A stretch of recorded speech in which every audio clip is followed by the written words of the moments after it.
Alright YouTube, it's time for Occult Literature video number 91, Cotton Mather and Witchcraft. This is an interesting little track, 24 pages, although I think it comes out at 26 on CreateSpace. Again, I keep having this problem where they fiddle around with the page count. There's like a blank page on the end for no reason. Happened with Sickness and Hell too. It's actually 2 pages shorter than the listed length. I don't know why. I don't know why they do this, honestly, so don't blame me. I guess it's just so you can put like notes in the back of the book or something like that. I guess that's fine. As always, link in the description to my edition of this work on Amazon. I don't think there are any competing editions for this specific little tract. Second link to my books blog. If you're interested in this sort of material, there's a great deal of academic material available. This is more of an academic work, although it's an opinion piece as well. What it is, essentially, is William Poole, who is a religious individual of the mid-1800s, going after a man called Upham, who had written a work basically lambasting Cotton Mather. Of course, Cotton Mather was the man sort of at the center of the Salem witch trials in Massachusetts.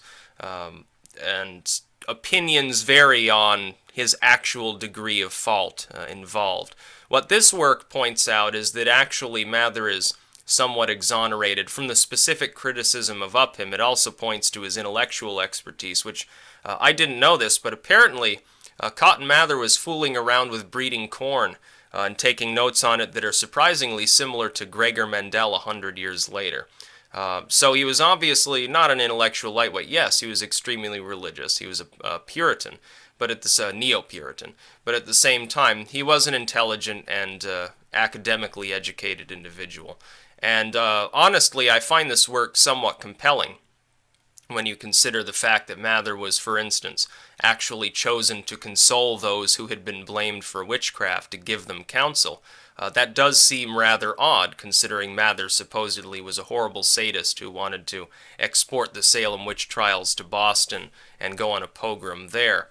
I do, and as well, him and his father writing things that seemed to be rather sympathetic towards those who had been blamed for witchcraft. I thought those were 2 compelling pieces of information that this actually suggests. But Cotton Mather was an interesting individual. The Salem witch trials at large were interesting. I say this as somebody, if I had been living, a few centuries ago, I'd probably already have been burned at the stake for witchery, because I do practice what would be termed witchcraft. I call it sorcery or the occult in a more general sense. But yeah, most of the notions of witches from back then during sort of the late burning times were completely false. Unfortunately, Hollywood still depicts witches and sorcery as much the same as the sort of opinions of King James and latter-day individuals from that time period. Warty old witch with the cat and the broomstick and so forth. It's actually very funny that this is the way they continue to be depicted for the most part, to the point at which even self-proclaimed witches sort of take up these sort of items of their collective consciousness, this sort of stereotypical array of instruments and trappings and so forth for their rituals, the broom in the corner and worship of cats after a fashion, and a bunch of dried herbs hanging up in their den or something like that.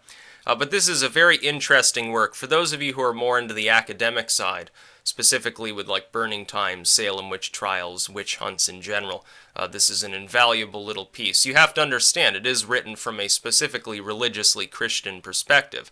That being said, there was no reason to discount it or not include it in the occult sort of catalog that I'm building of different works that I've released. It's still very interesting. It's an interesting look at one of the contemporary critics of the age of rationalism of this era, going after Mather and these other figures, and actually attempting to sort of deflect the attacks that were levied against them at the time. Of course, if you Google Cotton Mather and go to the Wikipedia page, most of it is about his sadism, his involvement in killing people, and things of that nature. It mentions relatively little about sort of the, I guess, softer side of Mather, as you could term it.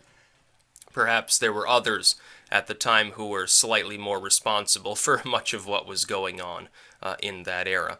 Again, link in the description to where you can purchase my edition of this work off of Amazon. Second link to my books blog, much more occultism there.